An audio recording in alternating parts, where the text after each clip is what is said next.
Olá, está começando a Granja na TV. Eu sou Thaís Dávila e essa é a sua conexão diária com o agronegócio. Em novembro, navios encalharam no canal de Itapuã por causa do assoreamento. O fato provocou atraso no desembarque de muitos produtos ligados ao agronegócio, como os fertilizantes. Na época, eu conversei com o diretor da Hidrovias RS, Fábio Avancini Rodrigues, sobre esse tema. Vamos ver como foi.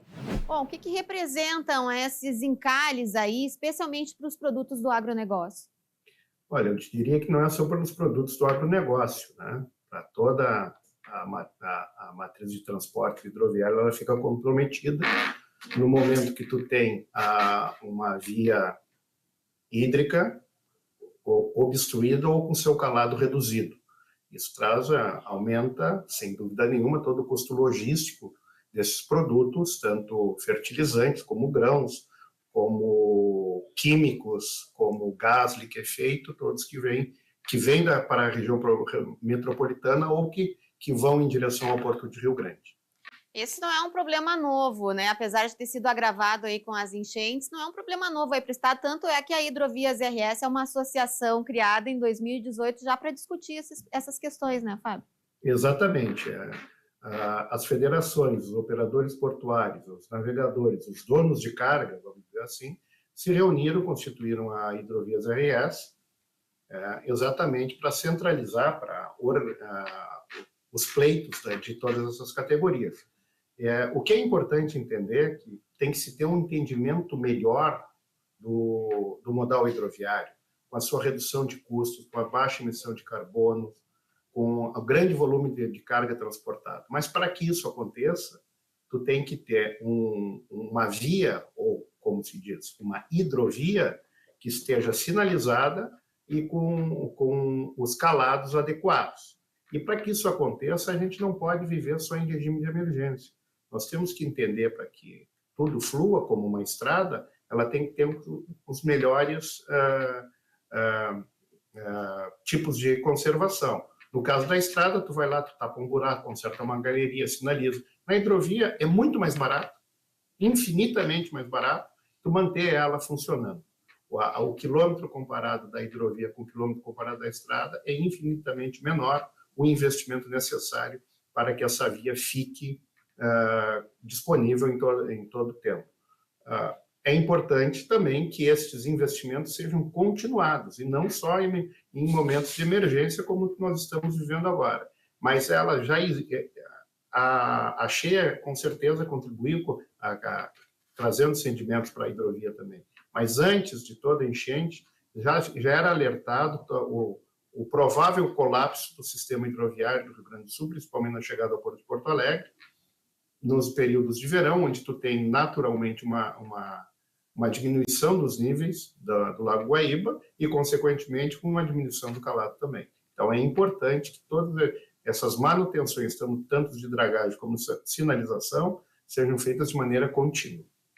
Bom, você falou que a cheia não foi uma coisa que trouxe ela trouxe um agravamento, mas não é uma coisa nova, né? Esse trabalho de desassoreamento, por exemplo, você comparava custos aí com a manutenção de uma rodovia, é mais ou menos com que frequência ele precisa ser realizado para que não chegue a se tornar um problema?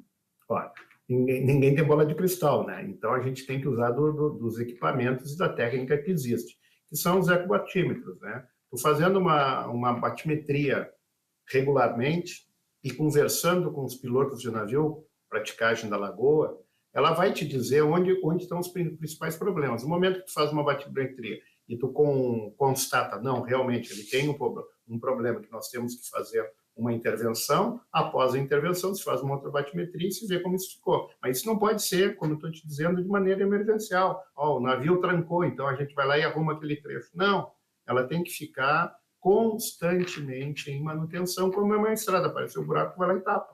Tu não vai deixar a estrada toda trancar. O exemplo da Freeway aí.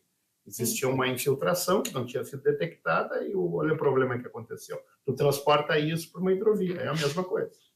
E, no caso, existe hoje um orçamento já previsto para essas manutenções, ou é isso que você fala que precisa ter, né? Hoje não tem nada?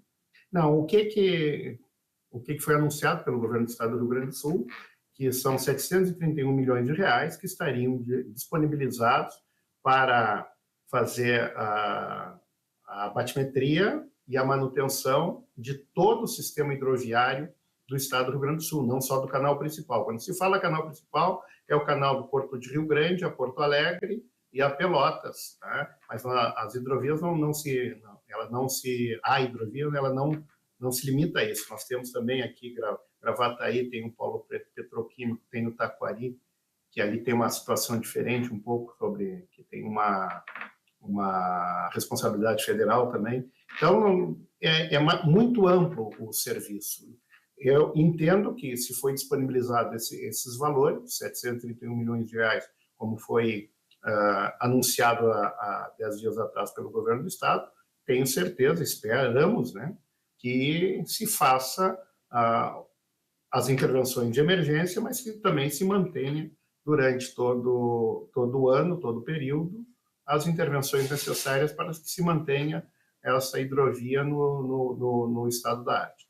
Bom, ali no começo eu falei quais têm sido os problemas aí do agronegócio. Você disse não é só agronegócio, é a economia inteira. Mas como estamos aqui no programa Granja na TV, eu queria pontuar um pouquinho com você essa questão dos problemas relacionados ao agronegócio. A gente ouviu falar bastante sobre fertilizante, mas também outros produtos e o próprio atraso provocado pelas filas que acabam se formando, né, Fábio? Não, por exemplo, o famoso navio que ficou atravessado aí, ele estava com adubo. Tá? Então, tu tem um atraso da entrega do produto, tu tem um custo de demurragem do navio parado muito alto, porque ele está parado, ele não tá transitando, e quem paga isso tudo é o dono da carga, que vai ser complementado, vai ser repassado, vamos dizer assim, ao contratante do frete, que, por sua vez, é o preço do produto. Então, é uma escada. No momento que tu quer ter maior competitividade para atrair investimentos do estado do Rio Grande do Sul, tu tem que ter um sistema logístico que atenda isso. E nós temos uma condição única que está à disposição do estado do Rio Grande do Sul, que foi muito utilizado, foi modelo para todo o país. E nós temos um sistema hidroviário que leva ao Porto de Rio Grande. Então, esses empreendimentos sendo instalados à margem dessa hidrovia, com esse custo logístico mais baixo comparado com a estrada, é um grande diferencial que o Estado tem. O Estado tem que entender e tem que saber aproveitar melhor essa oportunidade que ele tem. Tá? Temos esses problemas? Temos, mas no meu entendimento eles são de fácil resolução, desde que se haja um entendimento e uma vontade que isso aconteça. Tá? Mas voltando aos prejuízos do agro, assim como vem adubo, vai farelo, vai soja para Rio Grande, isso tudo, como eu te disse antes, todos os custos e os atrasos, eles vão para o custo do frete, que vão ser refletidos no custo do produto. É uma reação direta, né? É diretamente proporcional. E nesse momento, em que acontece isso, a alternativa é voltar para a rodovia. O que faz o caminhão que está encalhado com o produto ali no meio do canal? Não, o que acontece?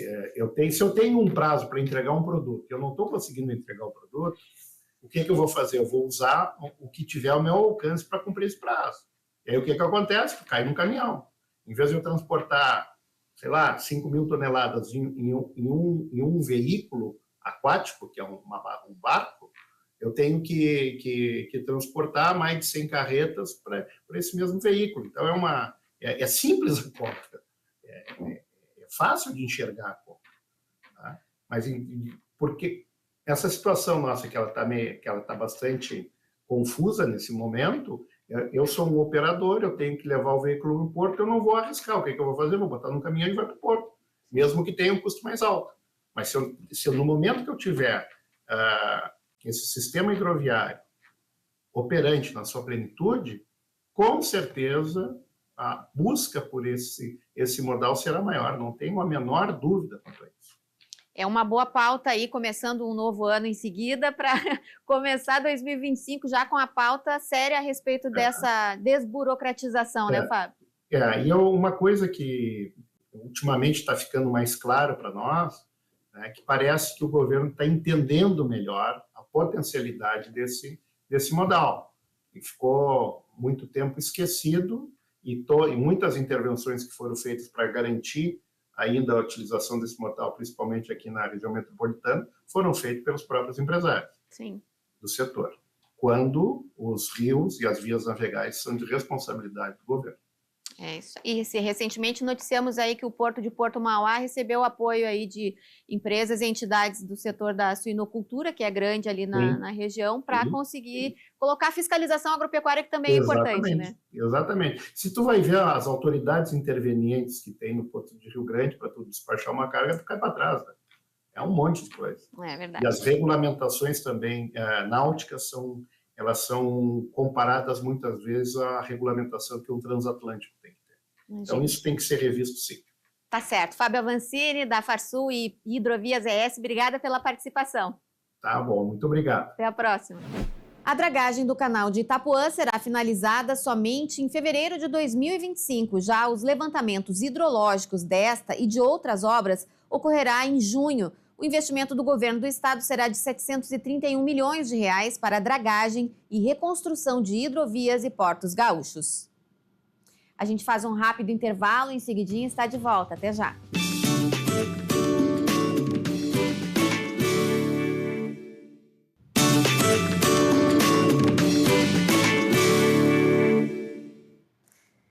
Estamos de volta com a Granja na TV. Já imaginou você mais perto do seu sonho? A Ubra Pop leva você até lá. Nas graduações híbridas e EAD, você garante 70% de desconto na matrícula e 40% no resto do curso.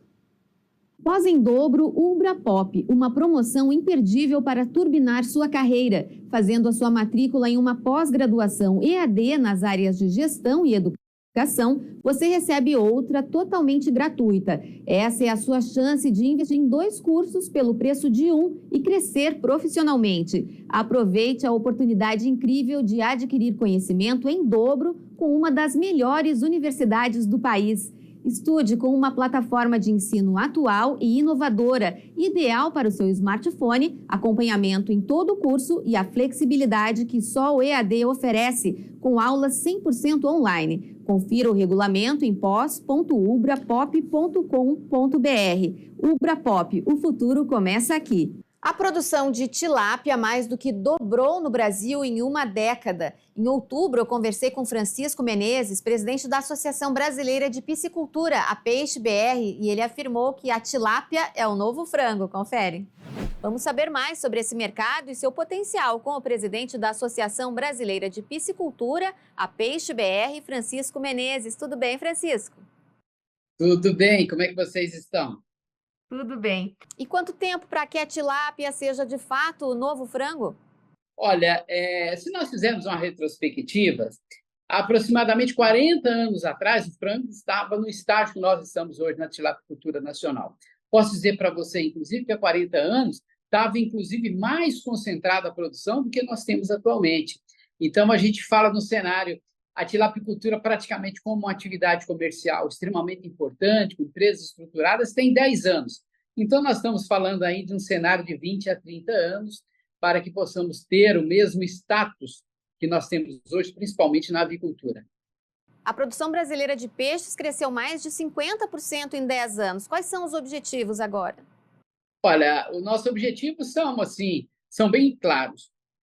Primeiro, a gente precisa melhorar a cada dia, cada ano, a competitividade da piscicultura brasileira. E estamos conseguindo isso. Hoje nós temos uma das tilapiculturas, das pisciculturas mais tecnológicas do mundo e com as melhores produtividades que tem pelo mundo. Uma característica, inclusive, do agronegócio brasileiro. Então, esse é um primeiro aspecto. O segundo aspecto é principalmente a abertura de mercados, tanto no mercado interno quanto no mercado externo. Se nós observarmos especificamente a tilápia, nos últimos 10 anos, ela cresceu 10,3% ao ano. Então, é a proteína animal que mais teve crescimento no Brasil nos últimos 10 anos e deve continuar nos próximos 10 anos também dessa mesma forma. Haja vista que proteínas importantes e tradicionais no Brasil, como bovino, suíno e aves, já estão no limite assim, bem próximo da sua capacidade de consumo, enquanto que o pescado, que é a proteína animal mais consumida no mundo, tem um campo pela frente aí muito grande para crescer, principalmente dentro de mercado interno. E como é que está a participação do Rio Grande do Sul nesse mercado promissor, Francisco? Olha, não está bem, mas poderia estar bem mais adiante. Alguns anos atrás, nós tivemos um problema jurídico, ou seja, o Ministério Público entrou na Justiça contra a produção de tilápia no estado do Rio Grande do Sul. Foi um processo que durou 16 anos e o Ministério Público perdeu a ação no STF. Então, assim, o estado perdeu o boom da explosão da tilapicultura. Tem como retornar agora? Tem, mas a legislação estadual está muito rígida do ponto de vista ambiental. Teria que haver uma estruturação, uma reestruturação jurídica para trazer segurança jurídica para o produtor e para novos investidores, porque o que nós observamos hoje no Brasil é que quem está fazendo os maiores investimentos não eram os produtores tradicionais, são grupos de investimentos do agronegócio, às vezes até fora do agronegócio, que fazem isso. Mas se tiver qualquer resquício de insegurança, não vão produzir. E lembrando que o Rio Grande do Sul tem uma oportunidade muito boa. Primeiro, pela abundância de ambientes, ou seja, onde se produz arroz alagado, pode-se produzir tilápia, uma questão de adaptação, ou seja, tem um ambiente bom, tem recursos hídricos. Mas e o inverno? O inverno não é problema, no Paraná também tem inverno, se faz uma super safra durante o verão, tal qual as culturas de verão a gente administra. Então, assim, há, nesse momento, uma necessidade do governo fazer uma reformulação da sua lei ambiental, treinar os órgãos ambientais para que aceite as leis e a legislação e os investidores voltem a olhar para o Rio Grande do Sul como uma grande oportunidade de negócio, onde eu acredito muito. O Rio Grande do Sul perdeu o trem dessa expansão. Literalmente, perdeu o trem da história da tilapicultura, mas está no momento em que pode subir de novo. Mas fora a tilápia, o estado lidera em outras espécies, né, presidente? Exatamente. Um exemplo, é o maior produtor de carpa do país. Mas a carpa tem uma característica interessante. Ela atende à necessidade de uma alimentação de subsistência. Então, assim, o produtor produz para ele e para a vizinhança dele em ocasiões especiais. Não é negócio. A gente também tem outros bagres que também acaba não virando negócio, porque, um exemplo, uma das características do Rio Grande do Sul e do agronegócio brasileiro é trabalhar com commodity. E a tilápia é uma commodity, por isso que se deu tão bem, principalmente no Paraná, onde o produtor está acostumado a trabalhar com commodity, seja de proteína animal ou de grãos. Já a carpa é um produto de consumo local, o resto do Brasil não assimilou o sabor da carpa. Então, tem como crescer? Tem. Significativamente? Não. Hoje, nesse momento, e uma projeção aí para 7 a 10 anos, as melhores perspectivas estão efetivamente para a tilápia. Você falou em grandes grupos investindo na produção de peixes. Como é que é a piscicultura como negócio? Olha, é um negócio extremamente complexo, tá? Antigamente era muito fácil. Você fazia um viveiro, colocava peixe, depois vendia esse peixe. Hoje não. Hoje, assim, você tem que efetivamente fazer um estudo de mercado para saber quem vai comercializar, por quanto que é comercializado, além de vir para dentro da propriedade suas condições para saber se tem viabilidade econômica. Então, hoje, a tilapicultura, especificamente do que nós estamos falando, é a mesma coisa de você, eu vou montar um galpão para engorda de pintinhos, né? Para engorda de frangos. É só você pegar dinheiro e fazer isso? Não, você tem que estudar toda a questão, quem vai te fornecer as formas jovens, as questões sanitárias, as questões de fornecimento de ração, quem vai comprar o produto. Então, o que nós recomendamos? Procure um profissional especializado para ajudá-lo ou procure uma empresa principalmente as empresas de processamento, que compra tilápia para industrializar e comercializar, e veja como pode fazer uma parceria. Uma das características da tilapicultura, principalmente na região sudeste, parte do centro-oeste e na região sul do Paraná, é o sistema de integração, onde as empresas âncoras fornecem os insumos e o produtor produz e entrega para ela, recebendo uma remuneração pelos resultados zootécnicos. É dessa forma que deve acontecer aí. Então, há necessidade de um estudo regional, de um estudo econômico, para saber se efetivamente é negócio. Às vezes, você já está numa região que tem bastante, fica muito mais fácil você fazer a coleta. Outra fonte importante são os órgãos de extensão. Aí, no estado do Rio Grande do Sul, procura eles e pede para ele elaborar um plano de negócio, se naquele teu ambiente tem viabilidade econômica. Olha, então, antigamente a gente falava, olha, para você ser um bom produtor de peixe, você precisa passar no mínimo 8 horas com os pés na água. Hoje a gente fala, para você ser um bom produtor de peixe, você tem que passar 4 horas com os pés na água e 4 horas com a bunda na cadeira. A bunda na cadeira significa gestão do seu negócio. Somente a administração da porteira para dentro não é mais motivo de sucesso. A gente tem que administrar da porteira para dentro e da porteira para fora, porque nós estamos lidando com uma commodity. O Brasil tem condições naturais e insumos para esse crescimento? Exatamente. Esses são os fatores que a gente chama de fatores competitivos do Brasil nesse momento. Atualmente, nós somos o 4º maior produtor de tilápia do mundo. A gente faz uma projeção aqui na Peixe BR que no ano de 2030 nós seremos o 2º maior produtor do mundo. E provavelmente em 2040 nós já seremos o maior produtor, o produtor número 1 de tilápia do mundo. Por quê? Por conta dos fatores competitivos. Por exemplo, hoje a China e outros países que produzem tilápia a partir de grãos que são produzidos aqui no Rio Grande do Sul.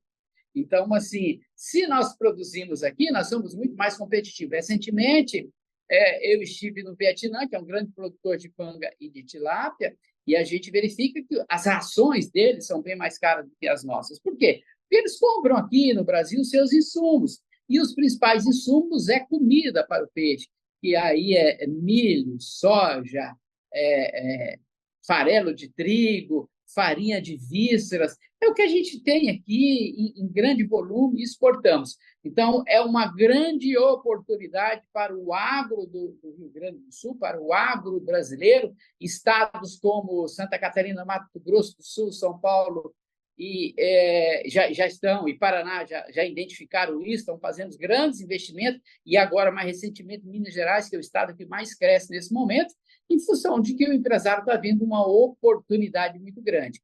Para você ter uma ideia, nós estamos a cada trimestre quebrando recorde de exportações em relação aos anos anteriores. O trimestre passado, nós nunca exportamos tanta tilápia quanto exportamos no trimestre passado. E assim, recorde atrás de recorde. Por quê? Por conta da qualidade do nosso produto e da competitividade. E isso não vai voltar atrás. Há poucos anos atrás, a gente exportava para 4, 5 mercados internacionais. O ano 2023, nós já exportamos para 42 mercados internacionais. Então, a gente ainda está arranhando esse mercado internacional, temos como crescer muito. Hoje exportamos algo em torno de 2% a 3% do que a gente produz, mas, com certeza, se a gente aumentar para 25%, 30% da nossa produção e de exportação, o mercado internacional, existe possibilidades para isso. Que maravilha! E o peixe ainda tem uma vantagem sobre as outras proteínas, que é ser o queridinho dos nutricionistas.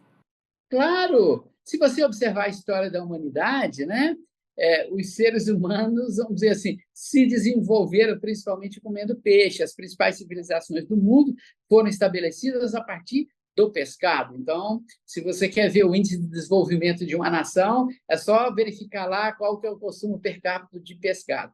Eu sempre brinco, né? Você vai no médico, o médico receita peixe para você comer, virou quase que remédio, né? Então, assim, é uma proteína de excepcional qualidade. A gente, até a tilápia especificamente, ali na região do Oriente Médio, ela é chamada de São Peter, porque os judeus acreditam que o milagre feito por São Pedro foi com uma tilápia, que tem uma tilápia que é endêmica ali do Rio Jordão.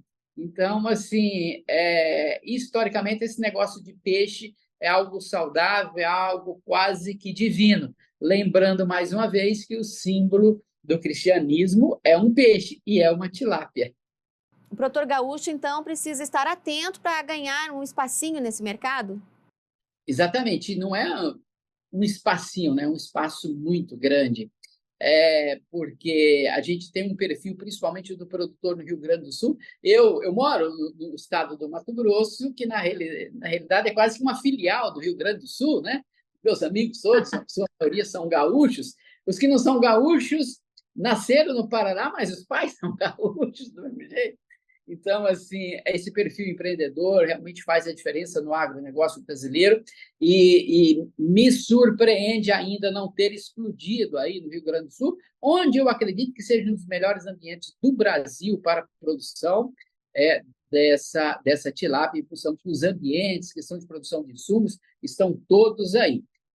Mas acredito que o setor organizado, principalmente o setor produtivo organizado, pode trazer soluções para essa questão de segurança jurídica ambiental, que, do meu ponto de vista, é o mais crítico hoje no estado do Rio Grande do Sul. Obrigada, presidente, pela participação e pelas boas novas aí do setor. Muito bem, presidente. Obrigada pela sua participação. Bom ouvir essas boas novas aí do setor. Que bom, sempre à disposição aqui de vocês. É bom falar de uma proteína que está começando a sua história, né?